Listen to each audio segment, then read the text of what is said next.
আকাশবাণী কলকাতা। স্থানীয় সংবাদ পড়ছি প্রিয়া বিশ্বকর্মা। প্রথমে বিশেষ বিশেষ খবর। বাংলাদেশে বেড়াতে গিয়ে উত্তর 24 পরগনার বেলঘড়িয়ার এক বাসিন্দা ঢাকায় মৌলবাদীদের হাতে গুরুতরভাবে জখম হয়েছেন বলে অভিযোগ উঠেছে। বাংলাদেশের সন্ন্যাসী গ্রেপ্তারের প্রতিবাদে এবং তার নিঃশর্ত মুক্তির দাবিতে রাজ্যের বিভিন্ন স্থানে আজ প্রতিবাদ মিছিল বের হয়। বাংলাদেশ সীমান্তের বেনাপোলে ইসকনের 45 জন সন্ন্যাসীকে ভারতে আসতে আটকে দেওয়া হয় বলে অভিযোগ।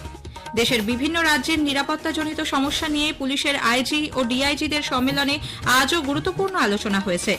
কেন্দ্রের ওয়াকফ বিল প্রত্যাহারের দাবি সম্বলিত একটি প্রস্তাব আগামীকাল সরকার পক্ষ বিধানসভায় আনতে চলেছে। রাজ্যপাল সিভি আনন্দ বোস আগামীকাল বিধানসভায় উপনির্বাচনে জয়ী প্রার্থীদের শপথ বাক্য পাঠ করাবেন। দক্ষিণ 24 পরগনার মহেশতলায় রাষ্ট্রায়ত্ত ব্যাংকে লুটপাটের ঘটনায় এক দম্পতি সহ 3 জনকে গ্রেপ্তার করা হয়েছে। সৈয়দ মুস্তাক আলী টি-20 ক্রিকেটে বাংলা আজ মেঘালয়কে 6 উইকেটে হারিয়ে দিয়েছে। আসছে বিস্তারিত খবরে। বন্ধুর আমন্ত্রণে বাংলাদেশের ঢাকায় গিয়ে উত্তর 24 পরগনার বেলঘড়িয়ার এক বাসিন্দা মৌলবাদীদের হাতে গুরুতরভাবে জখম হয়েছেন বলে অভিযোগ উঠেছে। সায়ন ঘোষ নামে ওই যুবকের কাছ থেকে ঢাকার বাগানবাড়ি এলাকায় কিছু মৌলবাদী তার মোবাইল ফোন ও মানিব্যাগ কেড়ে নেওয়ার চেষ্টা করে। বাধা দিতে গেলে তার মাথা ও মুখে গুরুতরভাবে আঘাত এবং বেধড়কভাবে মারধর করা হয় বলে তার অভিযোগ। তার বক্তব্য, ঢাকা পুলিশ তার কোনো অভিযোগ গ্রহণ করতে চায়নি। দেশে ফিরে আসার পথে গেদের ভারত বাংলাদেশ সীমান্তের কাস্টমস ও অভিবাসন দপ্তরে সায়ন অভিযোগ দায়ের করেন। আগামীকাল তিনি বাংলাদেশ ডেপুটি হাই কমিশনে অভিযোগ দায়ের করবেন বলে জানিয়েছেন। তিনি ইতোমধ্যে বেলঘড়িয়া থানায় অভিযোগ দায়ের করেছেন। সায়ন আজ সাংবাদিকদের বলেন, তাকে বাঁচাতে গিয়ে বন্ধুও মৌলবাদীদের হাতে আক্রান্ত হন।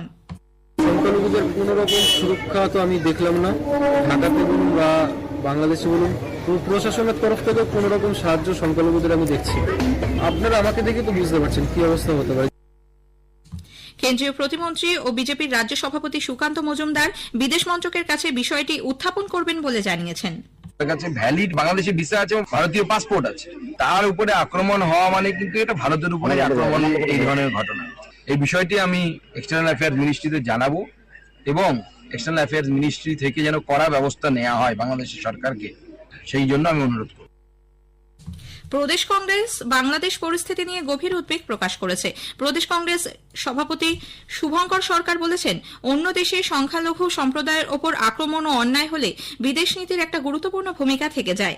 এদিকে আজ দুপুরে ভারত বাংলাদেশ সীমান্তের বেনাপোল দিয়ে ইসকনের 45 জন সন্ন্যাসী ভারতে আসতে চাইলে তাদেরকে বাংলাদেশে আটকে দেওয়া হয় বলে জানা গেছে। বেনাপোলে বাংলাদেশের অভিবাসন কার্যালয় থেকে তাদের ভারতে যাওয়ার অনুমতি দেওয়া হয়নি বলে খবর।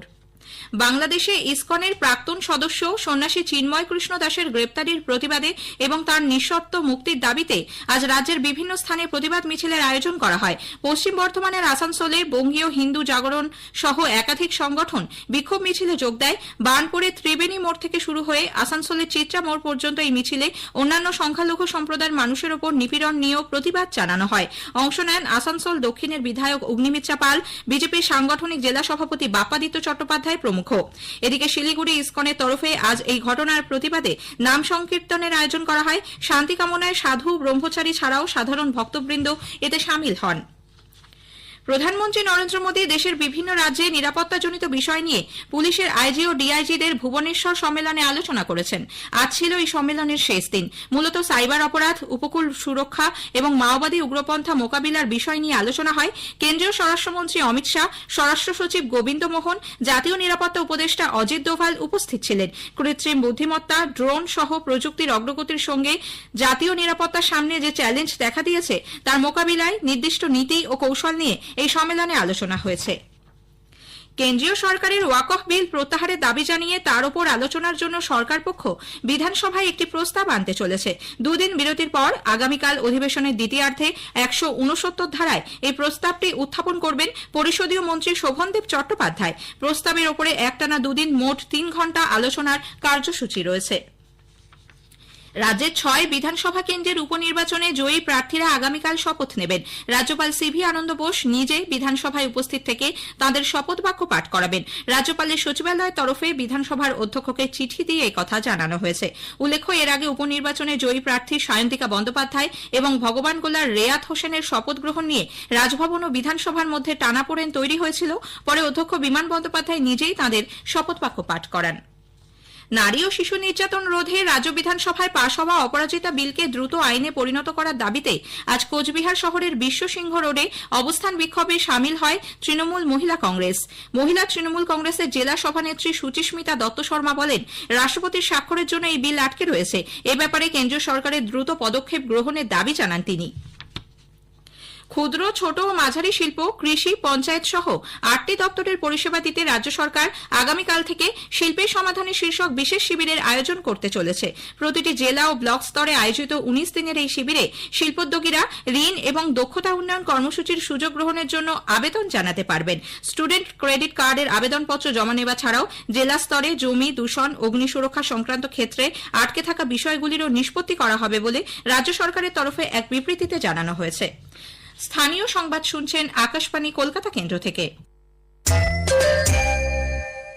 এখন বিজ্ঞাপন।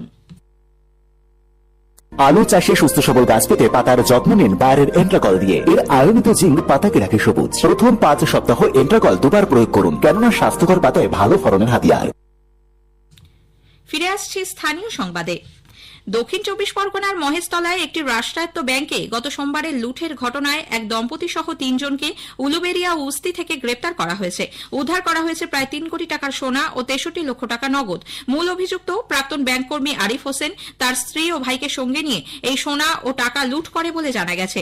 পুলিশ সূত্রে খবর, ব্যাংকের লকার ও গেটের নকল চাবি বানিয়ে তারা এই কাণ্ড ঘটায়, সেজন্য ভল্ট এবং দরজা তালা ভাঙা হয়নি। আগামীকাল এদের আদালতে পেশ করা হবে।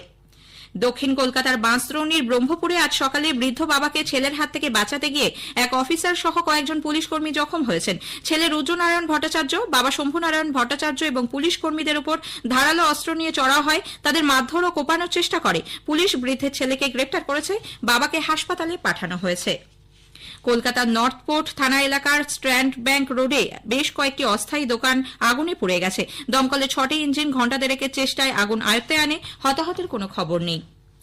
ভিন রাজ্যে আলু রপ্তানি নিয়ে জটিলতা না কাটলে আগামীকাল থেকে আলু ব্যবসায়ীরা ফের ধর্মঘটে সামিল হবেন বলে জানিয়েছেন প্রগতিশীল আলু ব্যবসায়ী কমিটির রাজ্য সাধারণ সম্পাদক লালু মুখোপাধ্যায়। তিনি বলেছেন, রাজ্যের কৃষি বিপণন মন্ত্রী বেচারা মান্নার নির্দেশ অনুযায়ী কেজি প্রতি 26 টাকা দরে তারা বাজারে আলু সরবরাহ করেছেন।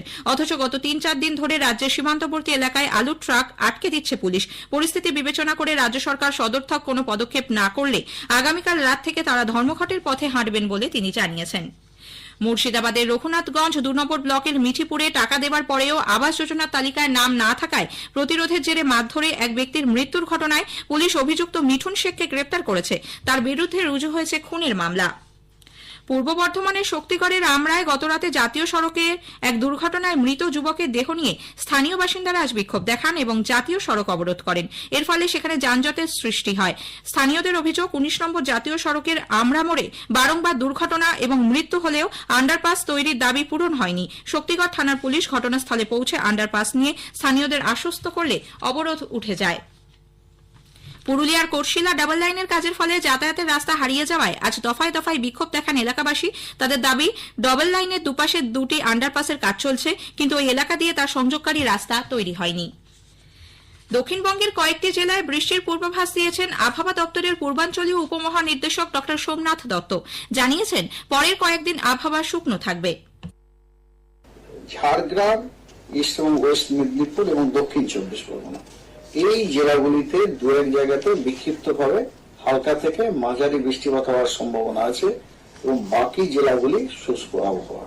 এবং তারপরে 2nd, 3rd, 4th, 5th, 6th December এই দিনগুলিতে পশ্চিমবঙ্গের সব জেলায় শুষ্ক আবহাওয়া থাকার সম্ভাবনা আছে। রাজকোটে আজ সৈয়দ মুস্তাক আলী ট্রফি টি20 ক্রিকেটে বাংলা 6 উইকেটে মেঘালয়কে হারিয়ে দিয়েছে। মেঘালয়ের 6 উইকেটে 127 রানের জবাবে বাংলা 11 ওভার 5 বলে 4 উইকেট হারিয়ে প্রয়োজনীয় রান তুলে নেয়। আইএসএল ফুটবলে আগামীকাল মোহামেডান স্পোর্টিং জামশেদপুর এফসির মুখোমুখি হবে। জামশেদপুরে জেআরডি টাটা স্পোর্টস কমপ্লেক্সে খেলা শুরু হবে সন্ধ্যে 7:30টায়। শেষ করার আগে স্থানীয় সংবাদের বিশেষ কিছু অংশ আরও একবার। বাংলাদেশে বেড়াতে গিয়ে উত্তর 24 পরগনার বেলঘরিয়ার এক বাসিন্দা ঢাকায় মৌলবাদীদের হাতে গুরুতরভাবে জখম হয়েছেন বলে অভিযোগ উঠেছে। বাংলাদেশে সন্ন্যাসী গ্রেপ্তারের প্রতিবাদে এবং তার নিঃশর্ত মুক্তির দাবিতে রাজ্যের বিভিন্ন স্থানে আজ প্রতিবাদ মিছিল বের হয়। বাংলাদেশ সীমান্তের বেনাপোলে ইসকনের 45 জন সন্ন্যাসীকে ভারতে আসতে আটকে দেওয়া হয় বলে অভিযোগ। স্থানীয়